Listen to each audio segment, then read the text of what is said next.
زما سوال دی مینه څه ده؟ یو وړه شان مجموعه ده، زیم فکر دی، عنوان دی، پکې لویه فلسفه ده. یا خو ځان پوهول غواړم، یا خو ستا اصلاح کولی، ستا د ذهن حاتیله دا ګندره سیشلولی. زما سوال دی مینه څه ده؟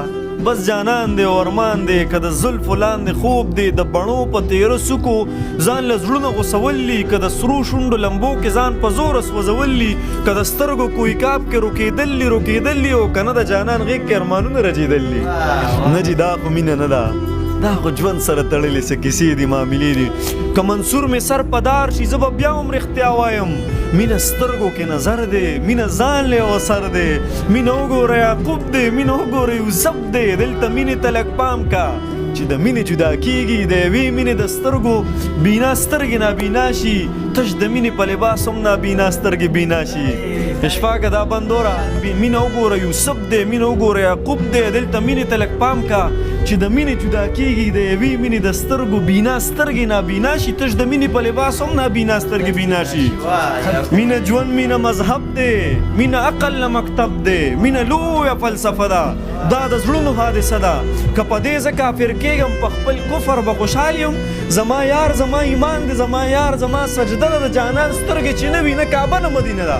مینه حسن باندې نه ده، که بلال په تا مین شو نو ستا حسن ستا دلیل دی په بلال چې ته مین شوې، دې کې لویه فلسفه ده. مینه رب سره اسمان کې دوه په دوه مباحثه ده. مینه په بوراک کې چې په خپو کې د جانان مې غوړېدلې وزر پروت دی. مینه نیمه شپه کې د خپل یار سره رشته ده. مینه یخ بادونه نه دي، ابراهیم علیه السلام.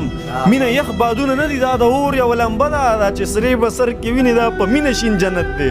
غرغنډې چې پرې بلیږي او دننه شنه باغونه، دا سبل څه نه د نمرود دور کیسه ده.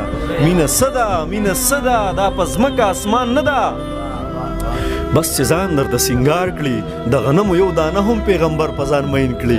مینه دومره لیونی شي د غنم په بدله کې جنتونه کړي قربان. مینه ناز، مینه انداز دی، د موسی د جلال راز دی، د عیسی د حکمت نوم دی، د داود د نغمې ساز دی. مینه رنگ دی، مینه شړنګ دی، د خواجه د رباب ټنګ دی. مینه رنگ دی، مینه شړنګ دی، د خواجه د رباب ټنګ دی. مینه بوت، مینه کالبوت دی، هر کافر د دې ثبوت دی. مینه دومره ړوند احساس دی چې د تور کاڼي نه جوړ بوت په سرې مینې سور کافر ته د هما واړه دنیا نه قدردان پروردګار شي. مینه سړیکه، مینه درد دی چې د وینې موج کې راشي، د فارس ظلمت سبا شي او د جهل شپې رڼا شي. یو بېنومه محبت ته ستا شعور کې عقل راشي او وجود دې هم فنا شي. ای زلمیه ستا په مرګ به محبت د ژوند بقا شي. بس هم دا به محبت وي چې د مرګ را پیدا شي، چې د مرګ را پیدا شي. ما د یو چا دومره بې کچه انتظار کړی دی، ما د ګړۍ د ستن د هرې ټکا شمار کړی دی. ما د یو چا دومره بې کچه انتظار کړی دی، ما د ګړۍ د ستن د هرې ټکا شمار کړی دی. تل مې د اوښکو په تسبو ذکر د یار کړی دی، ما محبت په داسې ډول سینګار کړی دی. تل مې د اوښکو په تسبو ذکر د یار کړی دی، ما محبت په داسې ډول سینګار کړی دی. تا د جومات نه مقدسې څو نارې وهلي، ما په بربنډو مخلوقاتو باندې کار کړی دی. تا د جومات نه مقدسې څو نارې وهلي، ما په بربنډو مخلوقاتو باندې کار کړی دی. او دا څه مزه ده چې په خوله شولې، مزه هغه ده چې ما منت کړی او تا راته انکار کړی. دا څه مزه ده چې په خوله شولې، مزه هغه ده چې ما منت کړی او تا راته انکار کړی. دا شعر تا ته ډالې مونږ په لمن پسې لمن نیولې، د حقیقت لټون مو تل پروکه لار کړی. چنور د بل اړخ راشي د دې په انتظار دي، دا خلک د یو داسې حادثې په انتظار دي.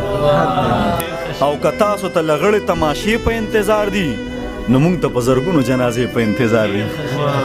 که تاسو ته لغړې تماشې په انتظار دي نو موږ ته په زرګونو جنازې په انتظار دي. او د وخت مجاهدینو هله شا به ما شهید کړی، زما د قبر سلی د ډیوې په انتظار دي. او چا خپې له هندوستانه پاکستان راتاو کړي، او چا ته لا زله زولنې په انتظار دي. وختو چې سجدو ته به سرونه منتظرو یو وخت دی چې سرونو ته سجدې په انتظار دی یو وخت چې سجدو ته به سرونه منتظرو یو وخت دی چې سرونو ته سجدې په انتظار دی او دا خلک سرکشې تر دې پړاو راوستلي دا خلک د مهدي د قافلې په انتظار دي دا خلک سرکشې تر دې پړاو راوستلي دا خلک د مهدي د قافلې په انتظار دي د خدای لاجایبو ناامیدو خلکو واورې زمونږ ارادو ته حوصلې په انتظار دي د خدای لاجایبو ناامیدو خلکو واورې زمونږ ارادو ته حوصلې په انتظار دي او زلمیا ته د داسې جفاګرو لارې سارې چې چا د ستانه مخکې نور دوه درې په انتظار دي زلمیا ته د داسې جفاګرو لارې سارې چې چا ته ستانه مخکې نور دوه درې په انتظار دي تر څو چې ترجمان نوي قرآن د کتابونو بس د کراړک شکل جهان د کتابونو تر څو چې ترجمان نوي قرآن د کتابونو بس د کراړک ټول جهان د کتابونو چې مونږه ټپوسان کل مشران د کتابونو په مونږ باندې راپور شو تاوان د کتابونو چې مونږه ټپوسان کل مشران د کتابونو په مونږ باندې راپور شو تاوان د کتابونو چاخ پود لاندې کړي دي پزمکو راکاږي او چا په سر غسته د اسمان د کتابونو چاخ پود لاندې کړي دي پزمکو راکاږي په مخ باندې مې خپل کړو په سینې پورې مې جوخ کړو کتاب زما جانان شو زه جانان د کتابونو په مخ پورې مې ونیسو سینې پورې مې جوخ کړو کتاب زما جانان شو زه جانان د کتابونو زر کال د کامونو نه په مخکې درومي کم قام کې چې پیدا شي نشیان د کتابونو زر کال د قامونو نه په مخکې درومي کم قام کې چې پیدا شي نشیان د کتابونو دا خاوره دومره تګې ده دا خاوره درنه غواړي خدای په شیبو باران د کتابونو دا خاوره دومره تګې ده دا خاوره درنه غواړي خدای په شیبو باران د کتابونو هغه سرونه مات کړي په ډیران کې غزار کړي هغه سرونه مات کړي په ډیران کې غزار کړي په مونږ کې چې کم نه دي لیونیان د کتابونو هغه سرونه مات کړي په ډیران کې غزار کړي په مونږ کې چې کم نه دي لیونیان د کتابونو عمل ته چې دی وګورم او علم ته د پام کړم انبار په سر تړلې د شیطان د کتابونو عمل ته چې دی وګورم او علم ته د پام کړم انبار په سر تړلې د شیطان د کتابونو ته ګوره هر پاڼه به اواز کوي زلمیا چې مونږ روباسو شهیدان د کتابونو